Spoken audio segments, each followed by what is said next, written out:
What's going on, everybody? Mortem here, this time bringing you a look at No Rest for the Wicked and the 2 years it has spent in early access, as this is one of the games I've been following through its early access journey. As this being my full-time job, there's quite literally a list of early access games I keep an eye on. No Rest for the Wicked being one of the more curious ones, mainly because its journey has seen it from a rocky launch to becoming an independent studio for Moon Studios. So honestly, it's been a game of ups and downs, I would say, for them. And having covered most of its major updates myself, I can certainly see why, and I thought it would be a good time to talk about it.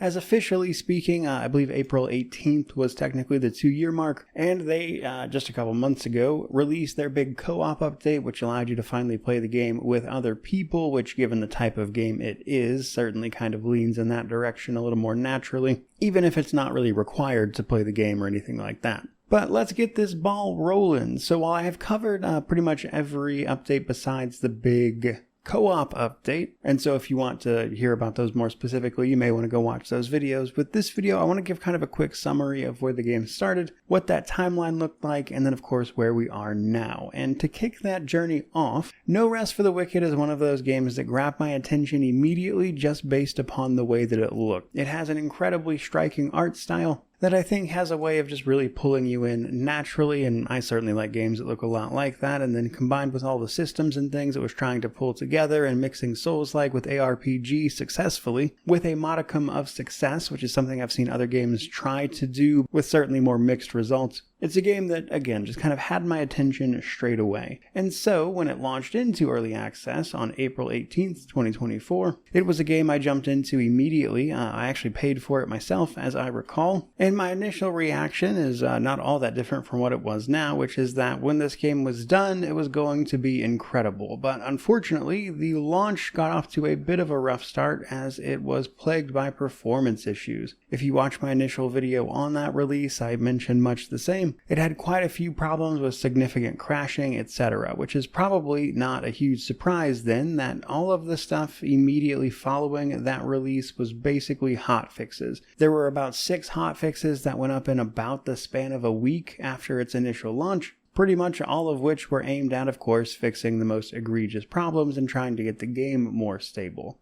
Which then brought us to patch 1 and 2, which both happened at the beginning and then the end of May 2024. Both of these were primarily quality of life features and more performance fixes trying to get the game up to standard, but it also introduced an important feature like, for instance, respec, and started to adjust things based on player feedback, but again, most of those patches were really focused on just making the game more stable. The first truly major update this game had was in July of 2024, with the big Crucible update. Now, the Crucible was a dungeon that was available in the game upon release, but this update really expanded on it, turned it into like a little roguelike type mode, where you could really kind of dig in there and, of course, claim a bunch of rewards for doing so, and it also provided a sort of informal bit of in-game given the game's current state at that time. But it's not the only thing that patch introduced, also including things like, of course, expanded regions, as well as some of the gear systems that would become important later. So it laid a lot of groundwork for sure. However, that is where things got a little quiet, because from that update in July of 2024 until basically the end of the year, really all we saw were a handful of hotfixes, which was certainly an odd change of pace. And yet in early 2025, we found out pretty quickly what the reason for that was, because on, I believe it was March 11th of 2025 to be specific, we learned that Take-Two Interactive sold their publisher Private Division. Private Division was publishing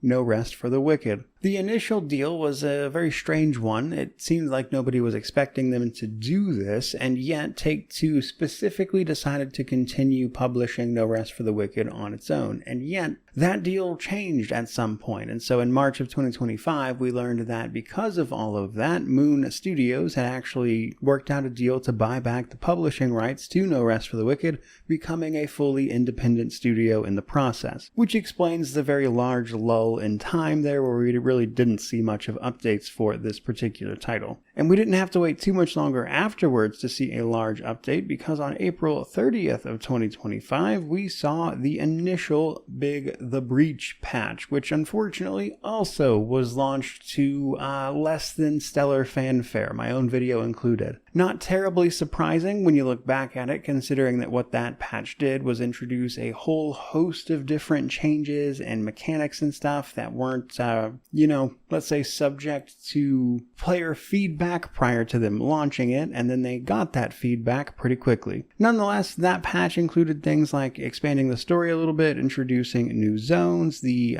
plague in-game system where certain zones could be overrun with plague you have to yourself overcome. Big changes to the way things like weapons worked, new vendors and stuff, just a lot of new content in general. But really the problem with it is that the balance felt pretty bad with the initial launch of The Breach, and that is why from the end of April there until basically June, they dropped a bunch of hot fixes, and then finally the big The Breach Refined patch, which focused on balancing and changing up everything that The Breach introduced, specifically based on feedback, which I also covered, and that did a lot of the legwork required to make that a much more enjoyable time, just to again reflect a lot of the ups and downs this game has certainly had. And then last but not least, very recently in January of 2026, we saw another very large update with the introduction of No Rest for the Wicked Together, as they were calling it, but realistically, the co-op patch, the one that allowed you to play with other people in 4-player co-op. This launched on January 21st, 2026, and to be completely honest, I chose not to cover this one because if you watch the channel much, I'm not really a big multiplayer guy, generally not my thing.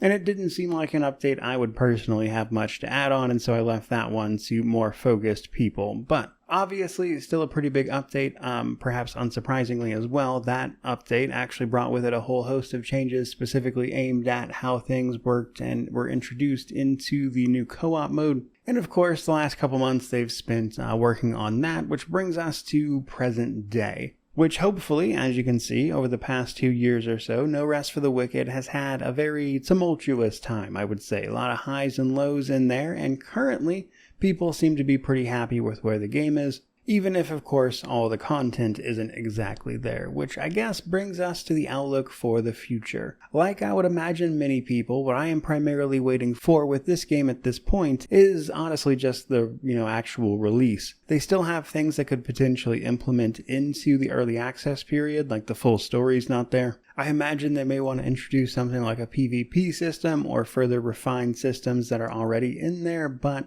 there is a saying that I absolutely adore, which is that perfect is the enemy of done. And while you can certainly spend all the time in the world tweaking and changing and iterating upon things, sooner or later this thing does actually have to come out. And in my experience, though this is certainly not always the case, most people's patience for an early access period is about 1 to 1.5 years. So 12 to 18 months. Anything beyond that, you start pushing on people's goodwill, and the sentiment tends to start going the other way as people get a little impatient. Now, truth be told, I don't think that winds up mattering that much if the game that comes out, if it takes longer, winds up being really, really good. We saw that with even Baldur's Gate 3, which spent a very expanded time in its early access period, but that was mainly due to external factors like COVID. And truth be told, I also think people just being excited to play more of the game you're making isn't the worst thing in the world, and it's obviously a tricky thing to balance, but I say all of that to simply point out that like many people, I am, for the most part, just waiting for the release of the game at this point so I can cover it in full and check out everything it has to offer. However, probably worth a mention then that while you can buy the game for a little cheaper than it would normally be right now, as the base game price is $40 US, and then for its 2-year anniversary, it's on a bit of a discount right now for like $28 US.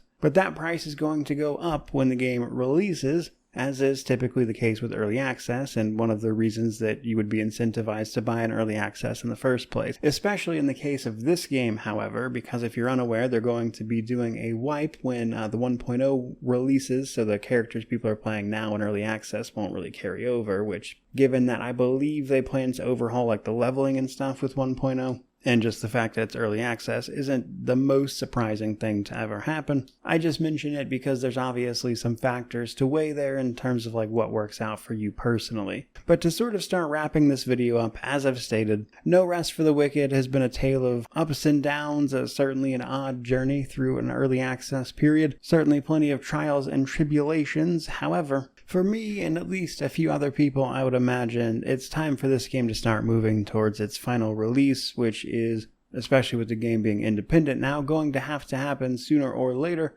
and I'm looking forward to it when it does. Now, the catch there being that given this game's history of ups and downs, I imagine they want to be very careful about trying to release the game on its absolute best foot, as the development of this one is certainly no stranger to, let's say, negative feedback from sudden changes. At any rate, that's pretty much all I've got for you guys today. Certainly hope you enjoyed the video. I'd love to know what you think about all this down in the comment section below, which naturally means to like, comment, subscribe, all the YouTube jazz. But regardless of any of that, truly, just thank you so much for watching. I really do appreciate it. May you wander in wisdom and have an amazing day.